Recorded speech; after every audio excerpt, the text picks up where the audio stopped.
ladies and gentlemen, and welcome once again to the CD Racoola Show. Today's show we will be skipping through the pumpkin patch without a care in the world because we are reviewing Pumpkinhead. What a great name for an iconic horror film and a movie monster. This 1988 film was directed by Stan Winston. Stan got his start doing special effects and makeup. Buckle up here and listen to this resume because he had a hand in all of these films and it is extensive. Jurassic Park 1, 2, and 3, Predator 1 and 2, Aliens, The Thing, Edward Scissorhands, The Monster Squad, oh goody, I love that film, and even did the Penguin in Batman Begins. That was the Batman with Danny DeVito playing the Penguin. He was the best Penguin ever, and that film was almost a horror film. I just remember Danny DeVito with all that black gunk coming out of his mouth. He was just a gross and a greasy penguin. And for a hero film, it was as close to horror as you're gonna get, probably.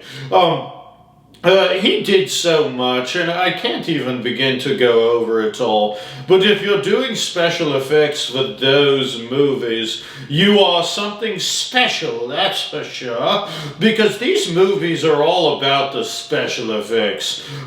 He also got his start in the 1972 film Gargoyles, which I didn't realize, and it was kind of a pleasant surprise because I really liked that film and was debating on reviewing it for your pleasure, of course, not for mine. Just kidding, it would be for mine.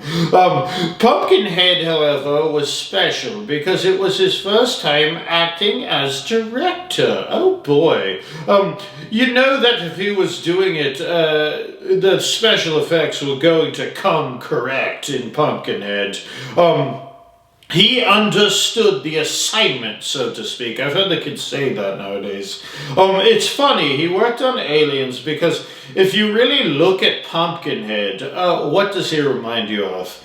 Kind of reminds you of the alien, doesn't it? Still, the Pumpkinhead carries a unique look that I really enjoyed. And if this film can... and this film can still hold its own today, that's for sure. You will never ever hear me complaining about non-computer generated effects. No sir, not old CD. Before we dig up this movie and conjure it from the dead in the pumpkin patch, let's chat about the plot. Then we'll follow it up with the cast for good measure. The plot features a bunch of young college kids who are recklessly riding their dirt bikes and accidentally run over the country storefront owner's only son, killing him. The storefront owner, Ed Harley, played by Lance Henriksen, more on Lancey Pants later, but Ed Harley, crushed and angered by the senseless murder of his son, vows revenge and takes the lifeless corpse of the young boy deep into the woods to meet with what I can only assume is some kind of hideous witch. Which she helps him conjure up the demon Pumpkinhead to right the wrongs by the brutal killing by the college kids. Oh, by the way, why does every other horror movie seem to feature teenagers and or college-aged kids? My theory is that at that age they are pretty big risk takers and often throw caution to the wind. Either that or us frumpy old adults are just so boring. I mean, there isn't that many horror movies that start out eating at a chain restaurant like Chili's or whatever. Now I know in my comments someone will be like, but CD, in so and such movie they do. Well, goody for you, but TGI Fridays isn't the same as camping out by Crystal Lake or going into a haunted house. I don't care what you say. Okay, so let's calm it down here and let's look at this cast. And as promised, let's chat a little bit about Lance Henriksen, shall we? You probably know him best from Aliens, where he plays the cyborg who's seared in half when an alien bursts out of him. Totally disgusting and awesome as well. He definitely has a face that's built for horror, if you can believe something like that. He's just like really gaunt with the cheeks or something. Reminds me of Willem Dafoe a little bit, you know. I actually wish Willem would get into more horror films. He doesn't even need the makeup, you know. Look at that guy. Carrie Remsen, also in this film, played Maggie.